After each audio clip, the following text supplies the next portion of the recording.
What's up, everyone? Got a cold and rainy day today in southeastern Oklahoma, but at least the lighting's still good, am I right? You know, it's good to look for the positives, especially on a day like today when you didn't get the best news that you could have wanted last night. And that's what this video is really going to be about. There's really not any big games this weekend, and so I'm not really going to give predictions.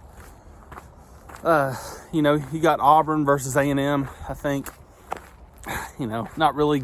I don't think that's going to decide anything in the SEC. Anyways, I figured I'd at least talk about the elephant in the room, the first college football playoff rankings.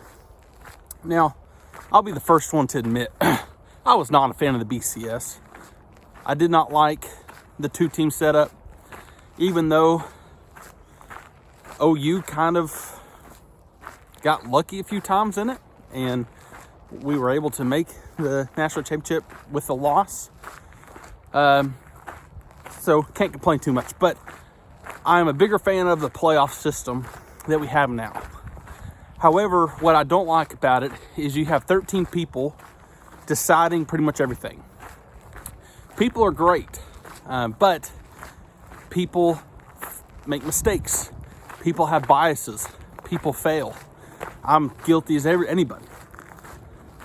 If I was a committee member, I'd be putting Oklahoma number 2, So people have biases. And that's the problem with last night, is you could see, to me, and correct me if I'm wrong, it seemed like the committee wanted the SEC to have 2 teams in there, and I'm talking not just in the first rankings, but in the final 4, or in the real playoffs here in December or January. They want as many SEC teams as possible. You can see that all throughout the rankings, and you can also tell that the committee valued good losses more than bad wins. And so Oklahoma's ranked number 8th. We have had a few bad wins. We have not looked good, but we are undefeated. We are the only 9-0 team in the country, and there are 3 one-loss teams ahead of us: Alabama, Ohio State, Michigan State, and Michigan. So 4. No, Michigan State's not. I'm sorry. Michigan, Ohio State, Alabama all have 1 loss.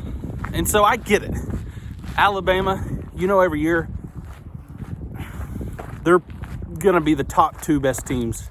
Okay.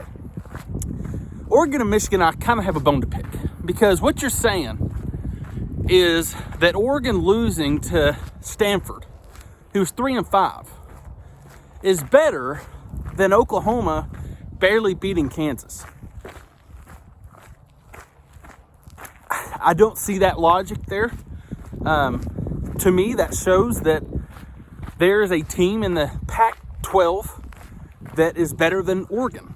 Maybe if they play 10 times out of 10, Oregon would beat Stanford 9 times out of 10. But there's a team out there that can beat Oregon and has beaten Oregon. There's a team in the SEC that can beat Alabama and has beaten Alabama. There's a team in Ohio State lost to Oregon. That's not a conference loss, so you kind of see the loss with Ohio State. That's about as good as loss you can get. I understand that. And they have bounced back, but I don't get. And then Michigan, who just lost. I get it. Lost to another undefeated team just last week. So they've literally lost the week before when Oklahoma took care of business, and yet Michigan's ranked higher than Oklahoma. It's these things that I know what they're doing. They're looking back in the past. OU hadn't played good in the playoffs. OU has gotten mollywopped in the playoffs. OU has not looked good all year. This is the same old, But if you're going to look in the past, why don't you look at Oklahoma's the longest winning streak in the country. Oklahoma, I think it's like a 17-game winning streak now. Over the last 17 games, we've been the best. You know, we've beaten whoever, and we've beaten the SEC team. We took care of Florida, who was, you know, one of your top teams in the SEC last year. Not only did we take care of them, we mollywopped them. And don't tell me that they didn't show up to play. No, they were talking smack before the game, saying we don't belong, yada, yada. No, we beat them. We beat them bad. And so if you're going to take the past into consideration, you got to take the whole thing. You got to take that, look, Oklahoma is on a winning streak. No one can seem to beat them right now. And whatever Lincoln Riley's doing is working. We're winning games. Yes, it's not pretty, but the goal of the game is to win. I don't care if you win by 1 point or by 100 points. You want the win. And there are 3 teams ahead of us who, wait, hold on. Ohio State, Oregon, and Michigan, right? So there's 3 teams ahead of us that have a loss that we're not able to best every team they played this year. And yet they're ahead of us. You know, as frustrating as it is, I want to, as Sooner Nation, we need to pump the brakes. It's not the end of the world. Okay, I mean, I don't understand it. It's frustrating, but it really doesn't mean much. We've got to win out. And we knew that before. My opinion, you win out, you're in. Unless they put in a 2-loss Alabama and an undefeated Georgia, and then maybe an undefeated Cincinnati, or a 1-loss Ohio State, and then maybe a 1-loss Michigan State, or, Oregon, 1-loss Oregon, unless they go to those measures. But you win, you beat Baylor, you beat Iowa State, you beat OSU, that all, at least 2 will be ranked, but Iowa State might be ranked when we play them. You beat those 3 teams, to me, you're going to be in.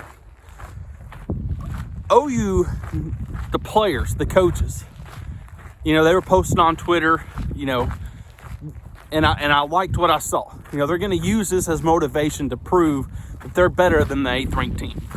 And we need to prove that against Baylor, big time.